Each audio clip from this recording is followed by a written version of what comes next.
So, once again, everybody comfortable, everybody is seated.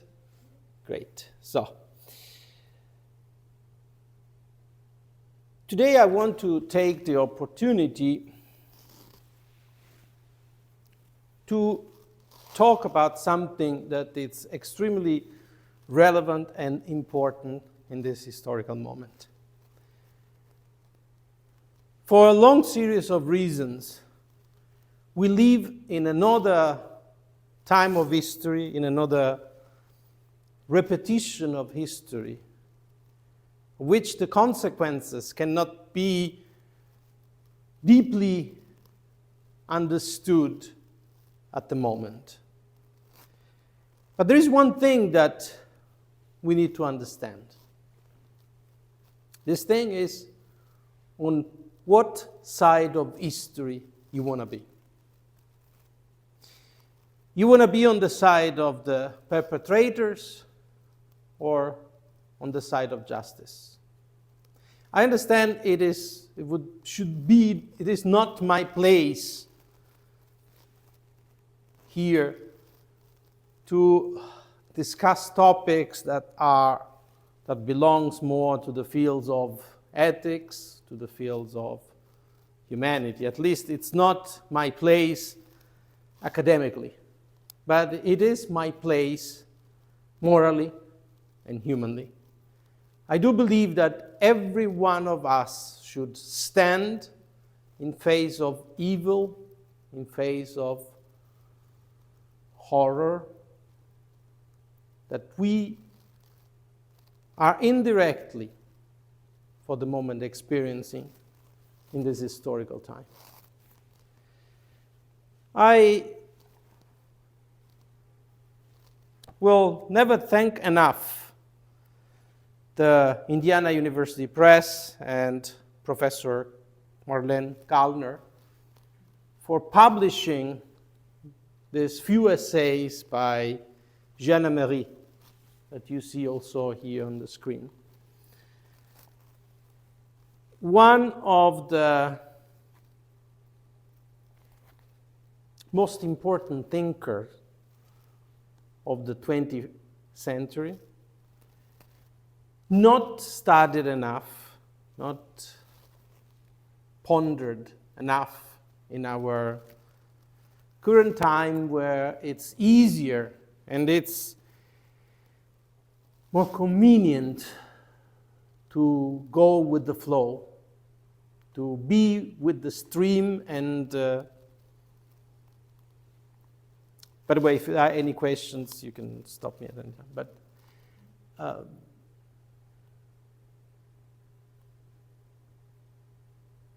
where everything has become a matter of what is immediate. And at the end, we go back to the question, who is the human being? Abraham Joshua Heschel wrote a wonderful text, who is man? And man here is not intended, and it's very sad that in our historical time we have to make this, we have to specify that as man is intended all mankind, all humankind. It's a very sad moment in history, the one we are living through. And there is a warning for us through recent history.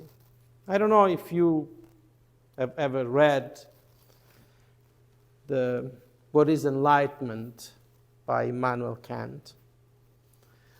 Kant used to say, in What is Enlightenment, is saying, have the courage to use your own brain, your own understanding, your own intellect, without conforming to mass models, without acritically believing in what comes to you as like junk food, already prepared by someone else. Being critical is the first task of any thinking being. I understand that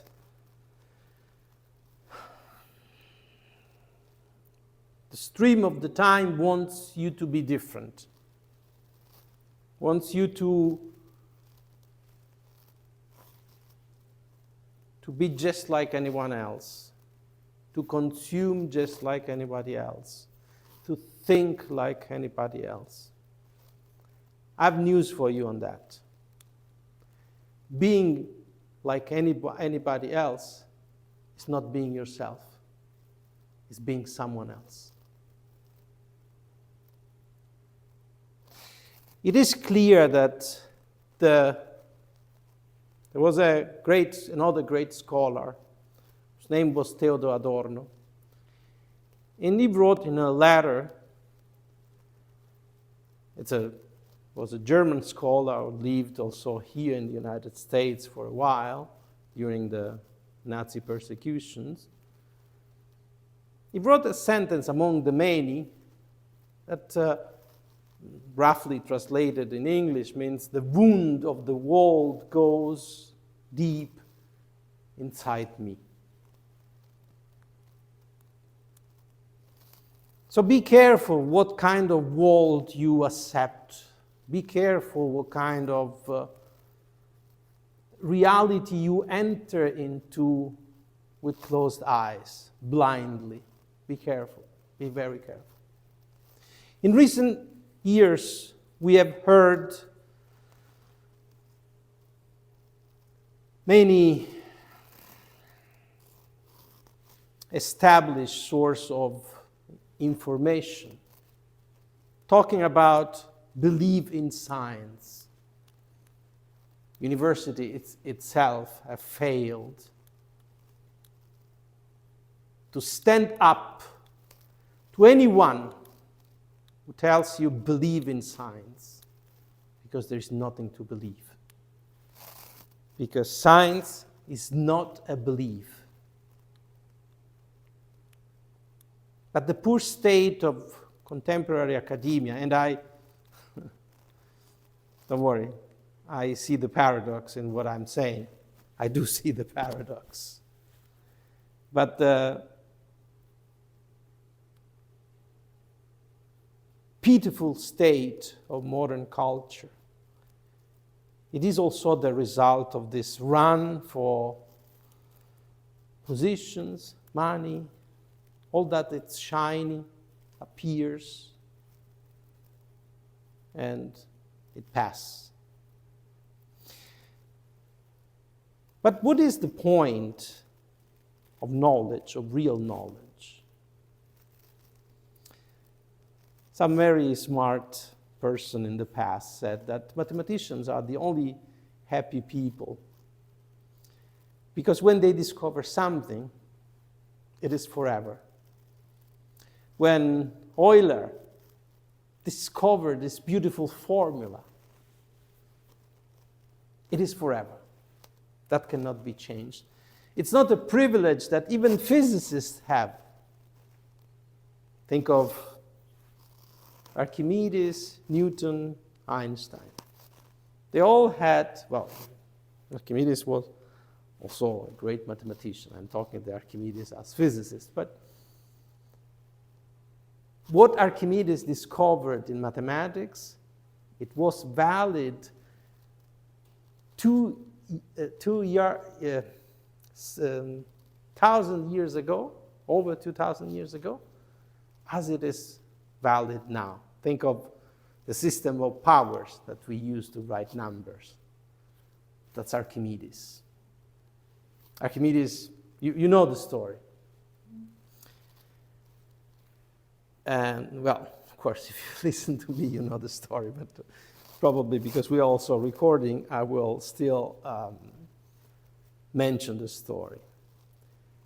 Once the tyrant of Syracuse went to Archimedes with one of his many questions and said, Do you think there is any way to count the number of grains of sand in all the beaches of Sicily? Archimedes said, there must be a way. But I didn't know. Archimedes is usually more famous for the story when he was running naked through the streets of Syracuse after discovering the principle of water displacement and screaming, Eureka, Eureka. But this is also another of the many stories that relates to Archimedes. And Archimedes thought and thought and thought about it until he came to the idea that there is a way to number all grain of sand in the beaches of Sicily, of the world, all the stars of the universe and everything. And that's the system that we all know of power. 10 to the power of 10, for example.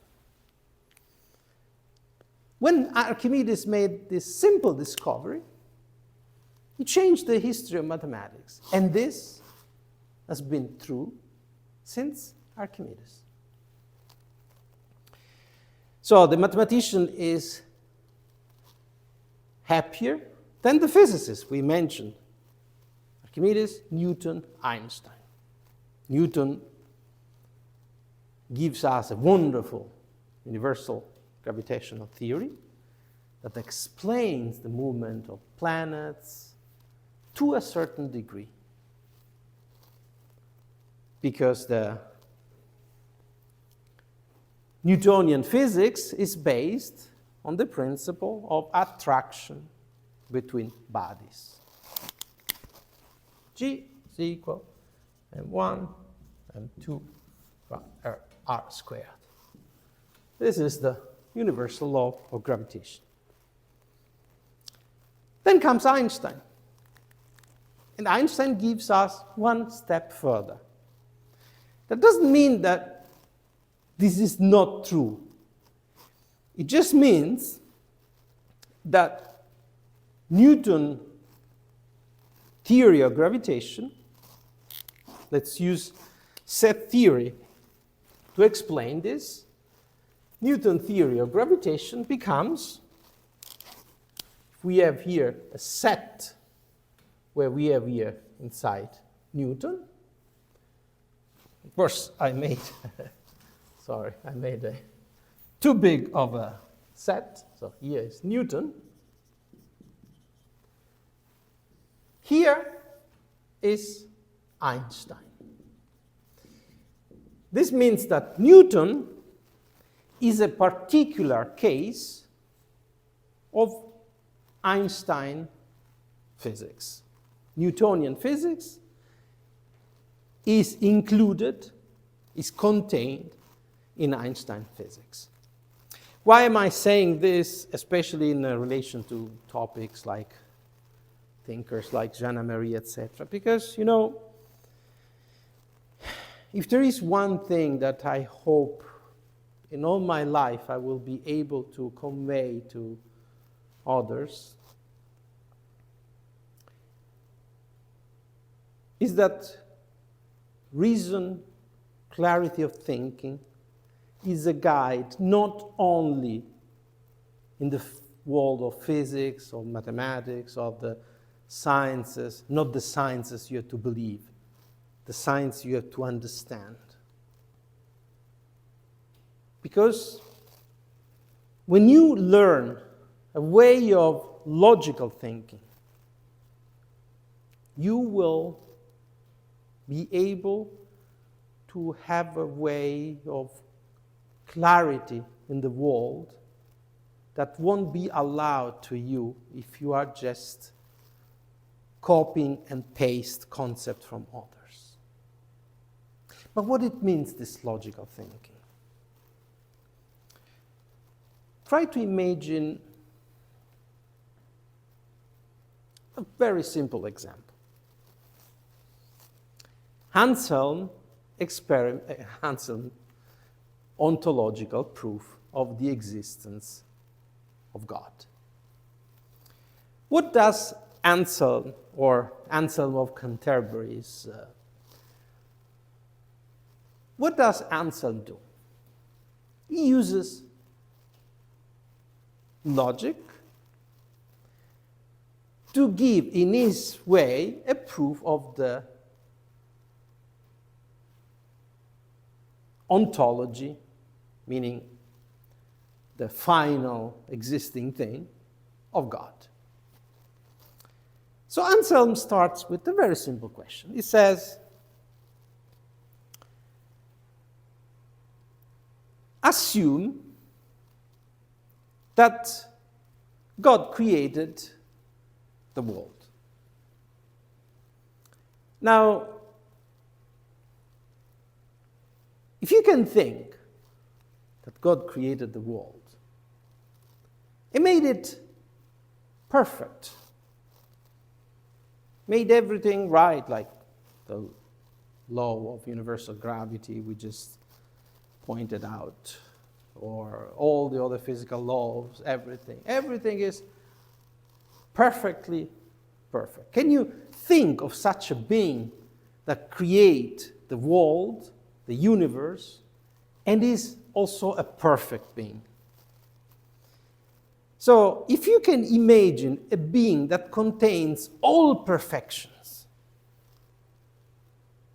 that's the core of the Anselm argument, then you cannot tell me that if you can think such a being, you say you can deny a being that contains all perfection reality. Therefore, God exists. Now, the argument is still taught as an example of logical thinking. It seems very plausible. You think, if I can imagine something that contains all possible perfection, I cannot deny this super perfect being also the attribute of existence. That would be nonsense. It contains all perfection but one. At least it would be nonsense in the example of Anselm. Then comes a very precise German guy from a city called Königsberg. This man was so precise that people in his town used to set the clocks when he was walking by for his afternoon walk.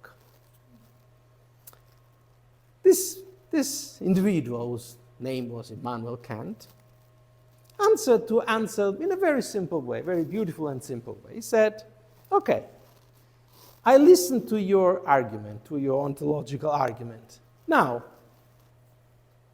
I'm thinking of a thaler, of a gold thaler, a coin, beautiful coin, a Prussian gold thaler.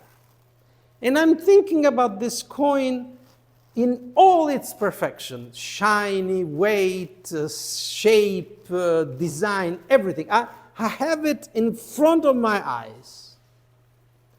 Then I imagine this coin inside my pocket.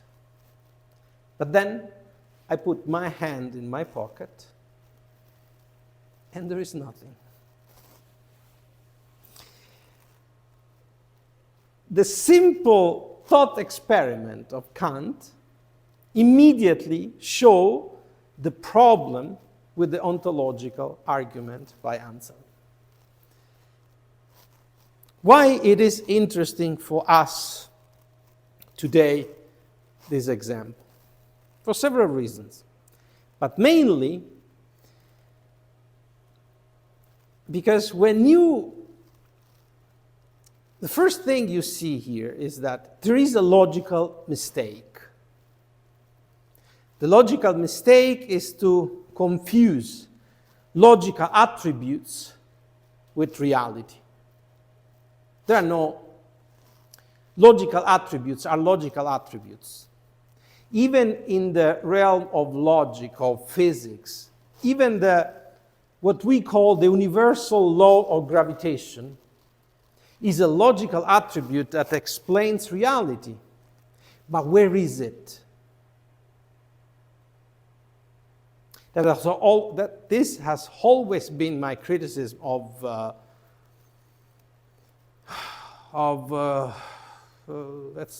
don't want to use tough terminology, but of the stubbornness, let's use a very mild term, contemporary attitude toward metaphysics. People say, there are no metaphysical objects. And I ask, what is a number? See, logical attributes of reality. Nobody can deny that numbers can describe with an immense precision our world. They help us to send rockets, to do whatever. But where are numbers? Can someone say, okay, look here, I saw numbers running around? No, you can't. There is no such thing. Logical attributes define, describe with immense precision reality, but per se are metaphysical, are not physical. That's a little logical error in Ansel. He wants to bring the metaphysical into the physical. Big error, big mistake, which Kant simply refute. But what is the other point, and we go back to our starting point of this digression today, that interests us? Imagination is never real. Imagination is never reality. Never. Imagination is imagination. It's something, it's a construct of the mind. Why am I saying this? In a moment where people are going to the streets, taking parts with the worst, the horror, taking the side of the perpetrator against the victims, in the name of what?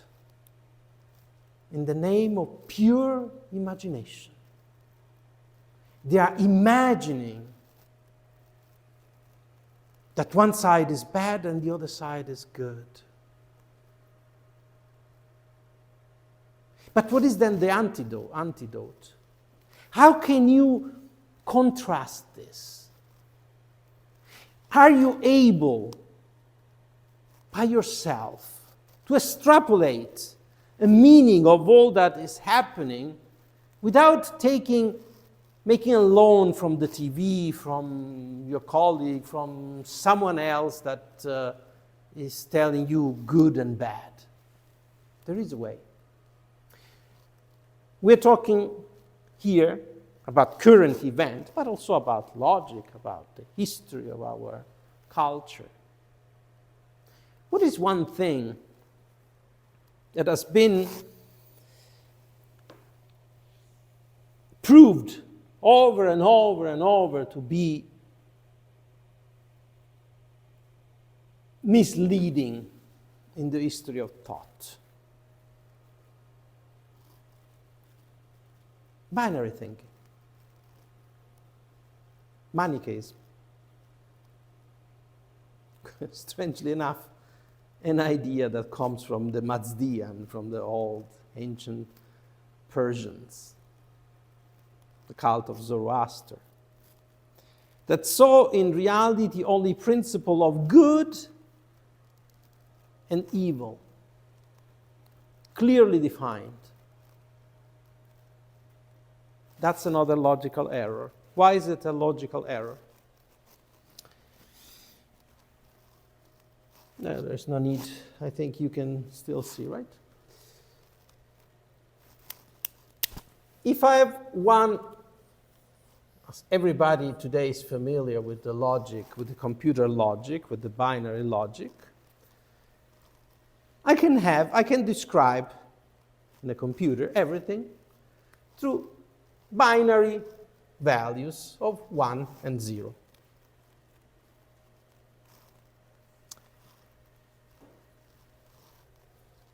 in computer science, you can also apply truth table, truth false, 0, 1, 0, 1.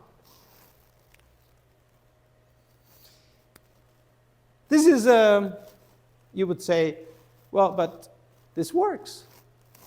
This is science. It describes reality. No, it doesn't. It's another representation. It's another model. It's another, it is an efficient model. But it's still a model. It's not reality.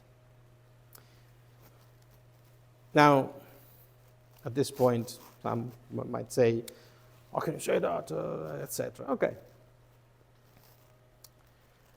Let's say that I want to describe now some states of reality. How is the sky right now?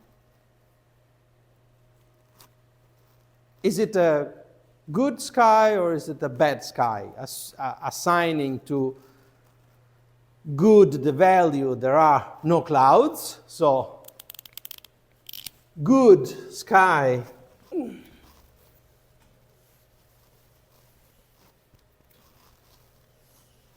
good equal 1, bad sky, like rainy, you don't want to use, let's not use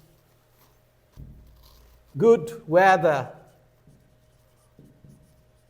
and bad weather equal 0, right?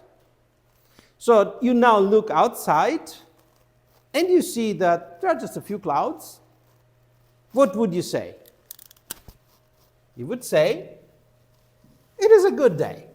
I see the sun and there are just 10% of clouds, right? So, see, binary logic works. It's 1. That's it. There's nothing else to say. Then someone might come to you and ask, what about this 10%? What have you done with the 10% of the clouds? You know what you have done? You have erased it.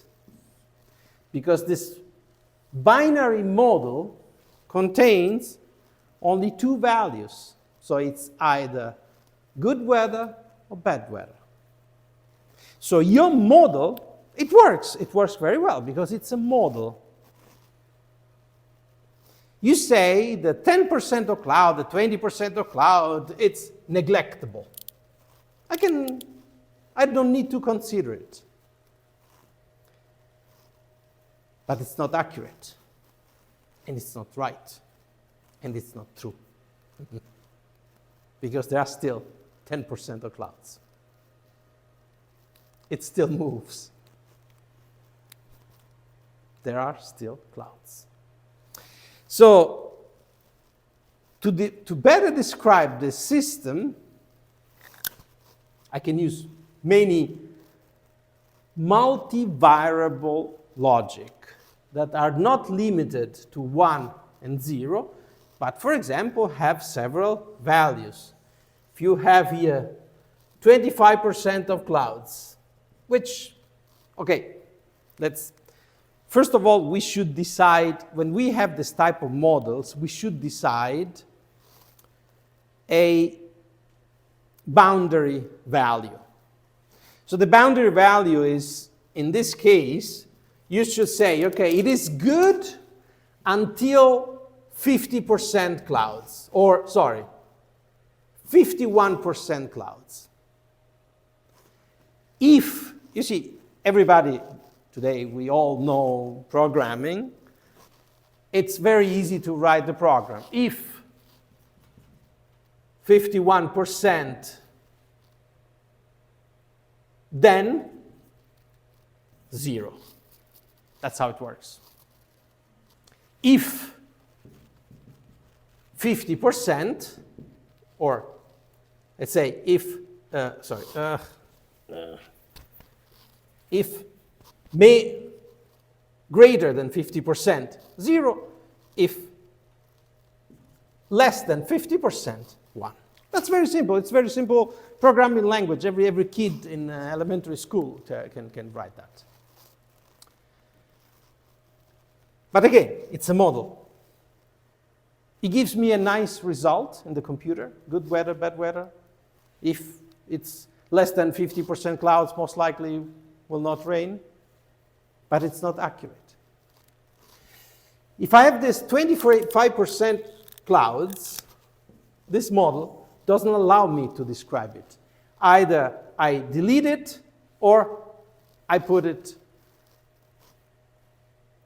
in the bad model. But we said it's 51%, so which is greater than 25, then delete.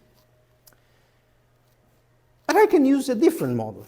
For example, I can make a fractionary model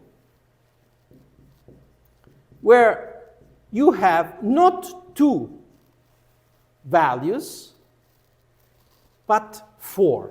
1, 2, 3, and 4. In this case, I would say, if the computer is asked, well, what kind of weather there is, it would tell me is 3/4 equal good, and if there is the 25%, and 1/4 bad weather. Clearly, you can extend this model to infinite directions. You can make a scale here with 1,000 values, and you increase your, what is called in physics, margin of precision.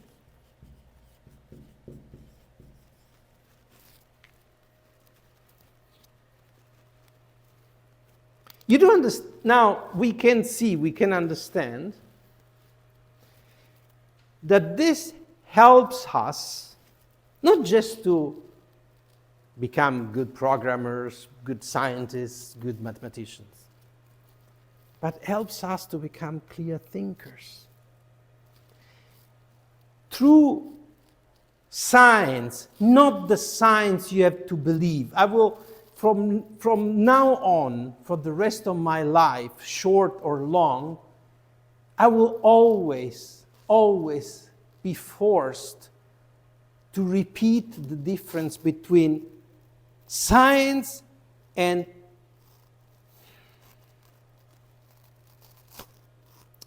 cuckoo science, of the believe in science, the magician, the magic science. The magician wants you to believe. The politician, the sophist, the persuader, he wants you to believe. There's nothing to believe. There's to look and think. Habe Mut, Kant, have the courage to use your own intellect. In German it's very beautiful, but habe Mut, dich deine eigenes Verstanden zu bedienen. But where do we go from here? Where do we go from here? If I ask you, what is the principle of ethics? Of course, there are many answers to this. And again, in our age of confusion, it's difficult to find, even among many people, one simply unifying answer. Although it should be easy. The principle of ethics is to oppose evil. That's it's as simple as it goes. The Bible, the Psalms, has a very beautiful psalm. Those who love the Lord oppose evil. It is as simple as that. That's logic in a nutshell. I remember in one of your talks you said, Howard Schweizer, he said, whatever protect pro-life is good. Yes. Whatever against life is evil. So maybe that's the same answer. Yes, that's also a biblical answer. Whatever is for life is good, whatever is against life is evil. Yes, that's what Schweitzer we assume in the concept of Ehrfurcht für das Leben, the reverence for life. But the Bible goes more radical, it goes even deeper when the Bible says, it's if you love the Lord, you oppose evil. What is then the problem? What is the problem we are seeing all over Western societies at the moment? What is the problem? Is that our eyes have been clouded in some way, form, or shape. But why our eyes have been clouded? Why? Where does it come from? Why have we lost, particularly in the 21st century, the ability to clear thinking? Why? This is a fundamental question. There is an American author that since many years is saying something very important. And he uses an image. He says the Jews are the canary in the mine. The canary in the mine means in the past, when there were no measurement instruments, the miners, to avoid being killed through gas leaks, dangerous gas, they always brought with them a little canary in the mine. So if they could see that the canary died, they had to run, because there was some gas leak that was dangerous for them. And the Jews are always the canary in the mine. Think of Germany. Think of the warning that is coming to us from history. What happened in Germany? How did Nazi Germany start? Was it with the persecutions of hamsters? Was it with the persecution of cats? No, wait, cats were persecuted during the Inquisition. See, the human madness. Nazi Germany started, one of its pillars was the persecution of the Jews. The Jews were the canary in the mine. With the Jews were persecuted the German used the term unwürdige Menschen. The people without dignity. They meant all people, all disabled people. And they started by killing disabled people, by killing Jews, then killing homosexuals, then killing Rome people, and then killing 75 million people who died during the Second World War. The Jews were just the beginning. People that didn't have the moral clarity, the moral understanding, the logical capabilities to see through that, to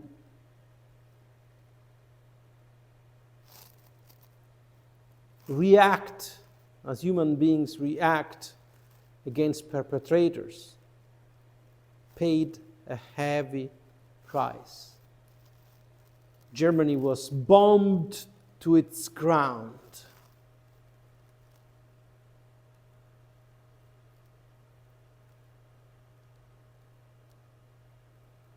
Millions of civilians, around 2 million civilians died in the German bombings, in the bombing of Germany and Nazi Germany. 2 million German that were applauding, chanting, voting for Adolf Hitler. The Jew was the canary in the mine. They had to recognize that. They didn't. Where are we now? How clouded is our judgment? The Biden administration, I know I should not talk about politics, and I hope you will forgive me.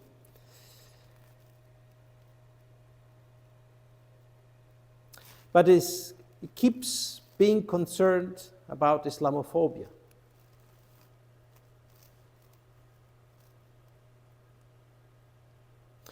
A 69-year-old Jew was murdered in California. And the media wrote an old man who died during a protest pro-Palestine. That's where moral confusion comes from. I cannot stand in front of evil if I don't have a name for it. I cannot fight if someone tells me that good is evil and evil is good. And once again, we have a trove of information, of wisdom, of examples from past history. The entire moral history of our species until recently, from religious texts to fables, through children's stories, always had one point: evil is deceptive. We'll never, in the Garden of Eden, in the book of Genesis, there's a snake. There's a snake goes to Adam and Eve and says, "Hi, do you want to become like God?" The snake knows it's not true. The snake knows that very well. It's a paradigm. It's an image. It's an image telling us, be mindful, be careful. Worry. You remember another foundational myth of the so abhorred Western culture.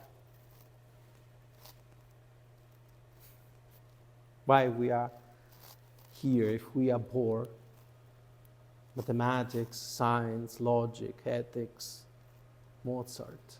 Why are we here? Another example of this, of the Western culture, foundational example, is the famous story that Homer tells of the fall of Troy.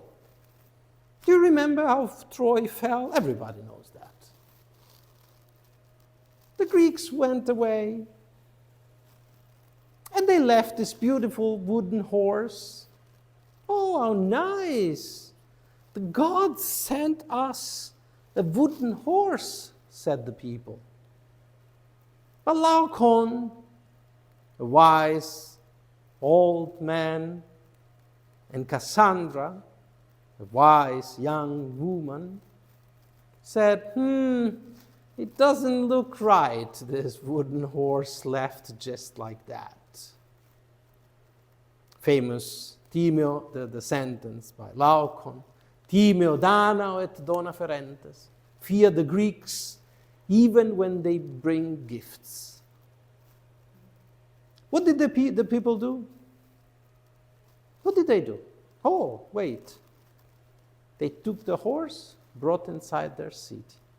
And that was the end of Troy. Deceit. Now, you see why my little talk here is dedicated exactly to this point. I'm not going into the details of the horrible, horrible things that we're seeing on the streets, people removing posters of kidnapped children, the low level of morality that has been reached is comparable to Germany in the 30s. I don't have any problem stating this out loud, and it's not everybody of us has the task in this moment to stand up for what's right, for what's true. Doesn't matter how many minus abends, how many mentally incompetent individuals are on the side of the perpetrators or of evil. We should call the things by their own name. It's our moral duty. It's our human duty. Universities are failing miserably to educate, to show that there is a difference between right and wrong. And that's a line that we should not cross. We should never cross. Because from that line that marks the difference about what's right and what's wrong depends deeply who we are. Thank you.